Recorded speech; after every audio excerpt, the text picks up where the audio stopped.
A avaliação psicológica é um processo técnico-científico de coleta de dados, estudos e interpretação de informações de fenômenos psicológicos do indivíduo com a sociedade. Os testes psicológicos surgiram no início do século XX, na Segunda Guerra Mundial, em testes para seleção e recrutamento de soldados. No Brasil, começou a ser utilizado em 1947, com o surgimento do ISOP, que é o Instituto de Seleção e Orientação Profissional, no Rio de Janeiro. Porém, ainda não era muito difundido, então na década de 90 ocorreram vários eventos para a discussão da avaliação psicológica no Brasil, além do surgimento de laboratórios e universidades. Mas só em 2003 que houve a regulamentação dos testes por uma demanda profissional e da sociedade. Atualmente existe o SATEPS, o Sistema de Avaliação de Testes Psicológicos, onde tem uma lista de testes favoráveis e desfavoráveis, com uma lista de mais de 50 nomes aprovados. O profissional que assim se utiliza desse mecanismo utilizará de processos técnicos científicos, aplicando especificamente a área que atuará, podendo ser clínica, hospitalar, organizacional, do trânsito, da educação, jurídica e de aviação. Falando um pouco mais sobre a metodologia que esse profissional precisa ter, a gente sabe que para avaliar o indivíduo em sua totalidade, é preciso diversas técnicas, e instrumentos para que isso aconteça. Então, citando um pouco sobre essas técnicas, a gente tem a observação, que é muito importante para qualquer início de estudo científico, e para avaliação psicológica também é muito importante. A gente tem a observação sistemática, que é aquela que é uma observação mais direcionada, ela é mais estruturada, Então ela tem um planejamento prévio. E a gente também tem a observação não sistemática, que é uma que é mais simples, mais espontânea, mas as duas têm o objetivo de avaliar o indivíduo e de coletar informações sobre ele de forma mais eficaz. Além disso, a gente tem a famosa entrevista, que é basicamente uma conversa dirigida com um propósito específico de avaliação. E ela pode ser uma entrevista dirigida com roteiro ou não, uma entrevista sem roteiro. Mas só que também com esse objetivo de coletar o maior número de informações possíveis sobre o indivíduo através da entrevista. E a gente também tem os testes, que eles podem ser testes padronizados ou não padronizados, mas só que eles basicamente mensuram as características psicológicas do indivíduo, e cada um existem propósitos específicos para cada teste, mas só que todos precisam ser utilizados, e só podem ser vendidos por profissionais psicólogos. A respeito do dia a dia desse profissional, como seria o cotidiano dele, isso vai depender da área de atuação que ele escolher. Como a gente viu lá no início do vídeo, existem diversas áreas em que um avaliador psicólogo pode atuar. Então, isso é algo muito, muito variável. E é algo muito positivo, porque a partir do momento em que você escolhe seguir essa especialidade, existem diversas áreas que você pode escolher e aí o seu dia a dia vai variar dependendo dessa sua escolha. Sobre o que o profissional precisa ter, para se tornar um avaliador psicológico, a princípio, você sendo um psicólogo, já é possível que você faça uma avaliação psicológica.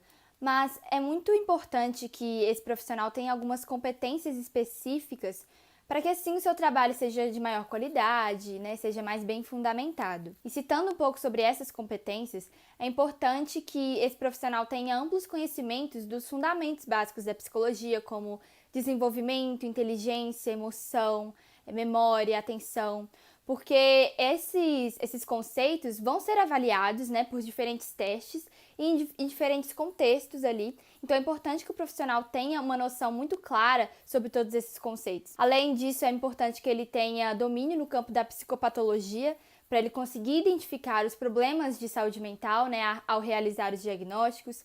É importante que ele tenha um referencial muito sólido, realmente, nas teorias psicológicas, como psicanálise, sociohistórica, cognitivo, comportamental, de modo que a análise e a interpretação desses instrumentos, dos testes, seja coerente com essas referências. Além disso, ele precisa ter conhecimento na área da psicometria, para poder julgar as questões de validade, precisão, normas dos testes e assim ser capaz de escolher o teste de acordo com os propósitos e com os contextos de cada momento ali. E além disso, ter domínio nos procedimentos para aplicação, levantamento e interpretação do instrumento utilizado na avaliação psicológica. O que não se deve fazer nessa área, né, da avaliação psicológica? A gente viu que para se fazer uma avaliação psicológica, o psicólogo ele se dispõe de muitos materiais, diversas técnicas, diferentes métodos. Então, é importante que ele realmente aproveite essa diversidade. Então, não é recomendado que o psicólogo ele utilize apenas um método ou apenas uma técnica. Obviamente, ele tem que conhecer o contexto, a finalidade para a qual ele está fazendo essa avaliação, mas que ele realmente possa usar dessa diversidade. Outra coisa, né, eu já vou aproveitar e entrar no outro ponto, é de que um teste psicológico, né, para uma avaliação psicológica ou algum determinado outro método, ele não pode ser utilizado fora de contexto. Então é muito importante realmente que o psicólogo ele tenha em mente a finalidade dessa avaliação, o propósito dessa avaliação e o contexto em que essa avaliação está inserido para que ele possa escolher adequadamente quais técnicas ele vai utilizar.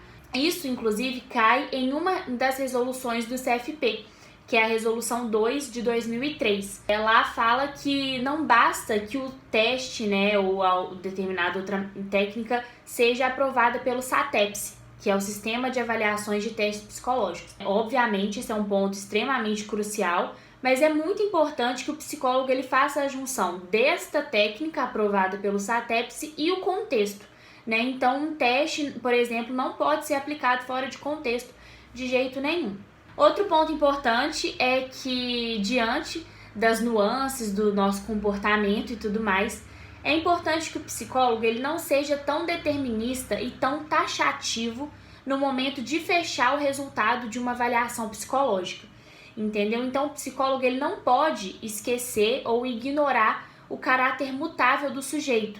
Ele tem sempre que ter em mente que a avaliação psicológica ela está sendo feita considerando a situação daquele momento. Por exemplo, um resultado de uma avaliação psicológica feita antigamente provavelmente não vai ser o mesmo que de uma avaliação psicológica feita agora, ou uma avaliação psicológica que o sujeito vai fazer daqui a um tempo pode apresentar resultados diferentes de uma avaliação psicológica que ele está fazendo agora.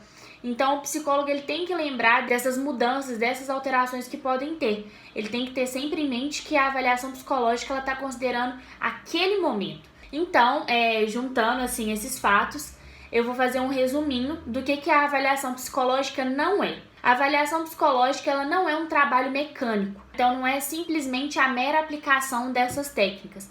É muito importante que o psicólogo tenha um conhecimento, que ele tenha ali um embasamento para aplicar essas técnicas da melhor forma possível. Outra coisa que a avaliação psicológica não é sinônimo de aplicação de testes. Tem muita diferença entre avaliação psicológica e testagem psicológica. A testagem psicológica é a aplicação desse teste.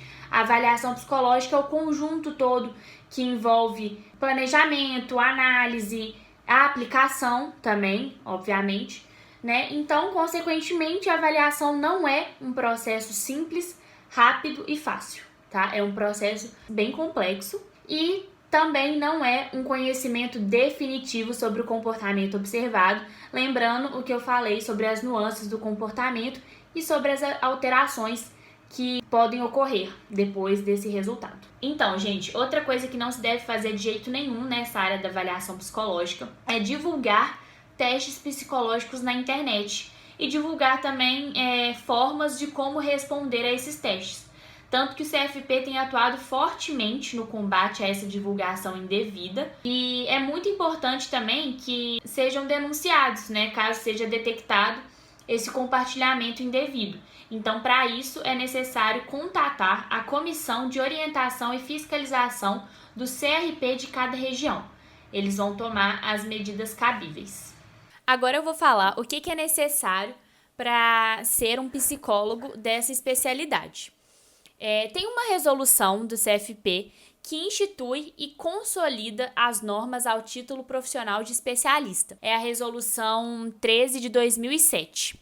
Nessa resolução, a avaliação psicológica não é citada como especialidade, como a gente viu todas as outras especialidades dos demais trabalhos. Então, a princípio, basta você ser psicólogo para que você realize uma avaliação psicológica. Mas é muito importante que esse psicólogo ele siga e atenda a essas competências citadas anteriormente pela Bela, porque assim a avaliação psicológica ela vai ser feita de uma forma mais adequada, mais apropriada e o resultado vai ser mais eficaz. Tanto que em uma entrevista para o canal de YouTube do CFP, professor e pesquisador João Carlos Alquieri, ele é questionado sobre os desafios na avaliação psicológica. E ele cita que um dos desafios se refere à formação continuada. Então é muito importante que o psicólogo, mesmo depois da sua formação, ele esteja em constante busca por conhecimento, capacitação, para que ele possa estar sempre se atualizando de acordo com as demandas sociais e as exigências sociais. Tanto que existem cursos de pós-graduação em avaliação psicológica para aqueles profissionais que queiram se capacitar na questão teórica e prática das ferramentas utilizadas em uma avaliação psicológica. Com quais profissionais é necessário trabalhar diretamente? Então, gente, antes de tudo é importante frisar o fato de que a avaliação psicológica ela é uma função exclusiva do psicólogo. Então, apenas psicólogos podem realizar uma avaliação psicológica. Mas ela vai estar inserida no contexto de todas as demais especialidades já estudadas. Então, a gente vai encontrar avaliação psicológica no contexto da psicologia clínica, da psicologia do esporte, do trânsito, do trabalho, na neuropsicologia, dentre outras. Então, indiretamente, a avaliação psicológica ela está relacionada aos profissionais que atuam em cada uma dessas especialidades. Até porque esses profissionais geralmente serão os autores das demandas para que uma avaliação psicológica seja feita. Então, por exemplo, na psicologia jurídica, o juiz ele pode, em determinado caso, solicitar uma avaliação psicológica. Então, essa demanda vai ser encaminhada para o psicólogo. Na psicologia organizacional, uma empresa, na questão do recrutamento, da seleção dos candidatos, pode exigir uma avaliação psicológica, que também será encaminhada para o psicólogo. Tem também na psicologia educacional, estou dando alguns exemplos, o pedagogo, ele pode, para entender ali o comportamento de determinado aluno e tudo mais, também exigir uma avaliação psicológica que será encaminhada ao psicólogo. Então, por isso que é importante que o psicólogo se atente a cada contexto para que ele possa fazer uma avaliação que se enquadre com as técnicas apropriadas e adequadas para cada finalidade e cada propósito. Bom, como qualquer outra área de atuação da psicologia ou qualquer outra profissão também, a avaliação psicológica não necessariamente são mil mar de rosas. Existem dificuldades encontradas e dilemas éticos também. É isso que eu gostaria de trazer nessa parte do trabalho. Começando pelas principais dificuldades encontradas. Algumas pessoas elas podem não estar no total condicionamento físico ou psíquico para realizar o teste.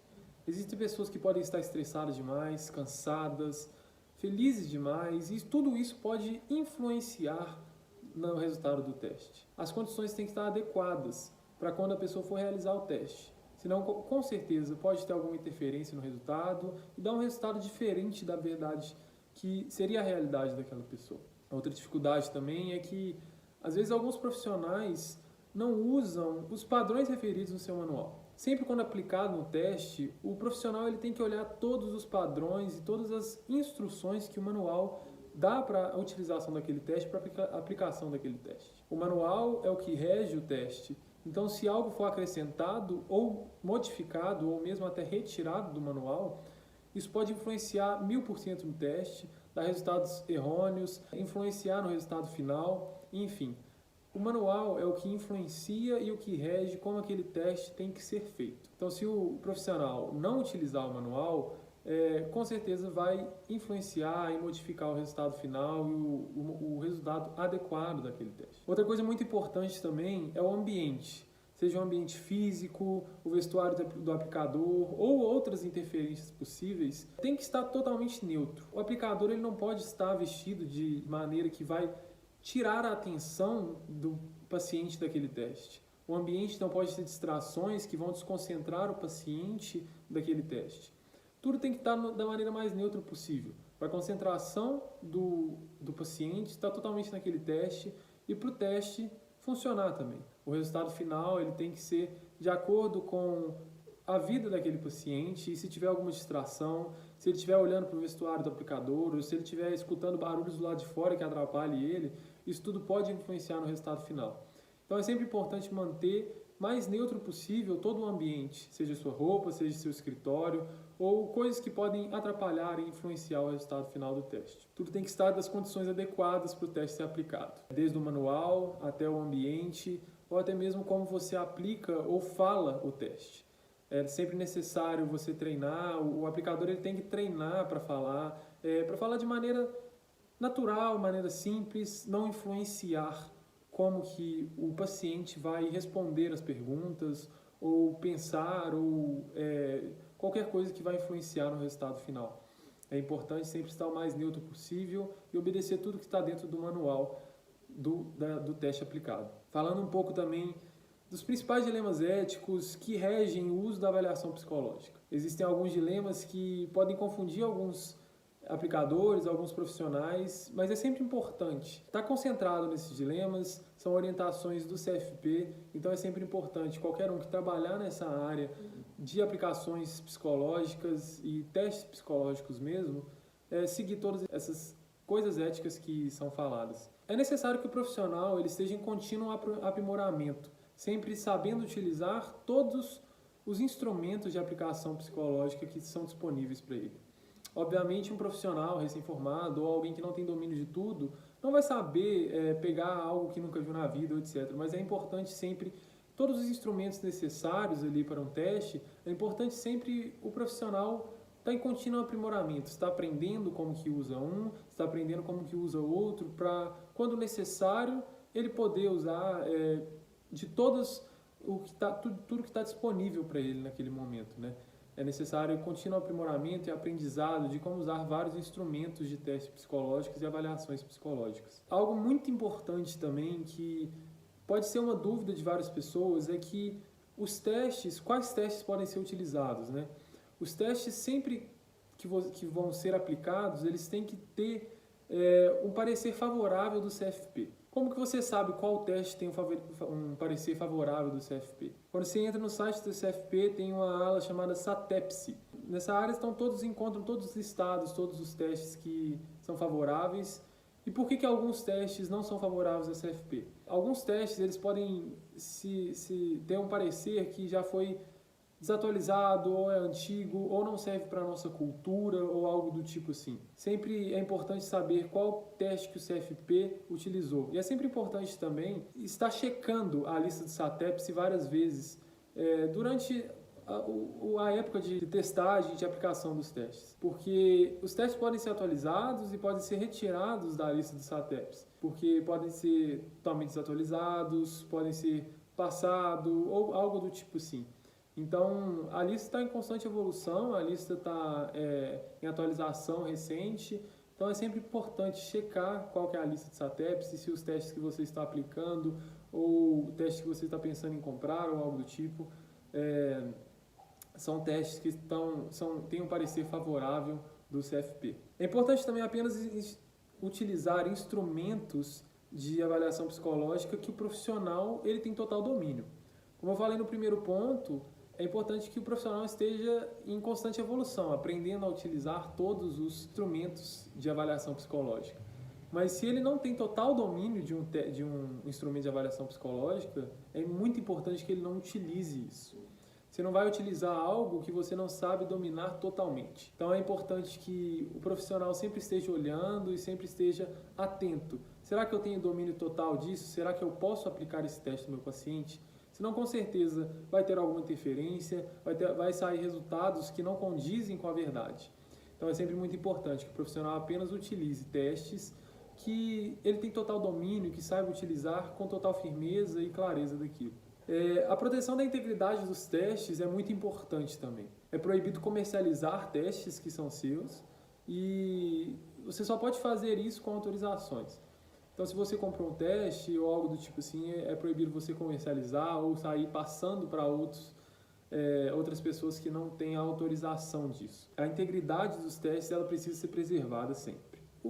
Encaminhando já para o final, disponibilizar os testes os resultados dos testes apenas para aquele que tem direito a conhecê-los. Então, você não pode ficar falando para as pessoas resultados de testes de seus pacientes ou algo do tipo assim. Pode parecer óbvio, mas é um direito que os pacientes têm de ter sigilo dentro daquele teste, daquele resultado do teste. Apenas passar o resultado para os pacientes ou para os responsáveis dos pacientes, seja pai ou seja cuidador, algo do tipo assim.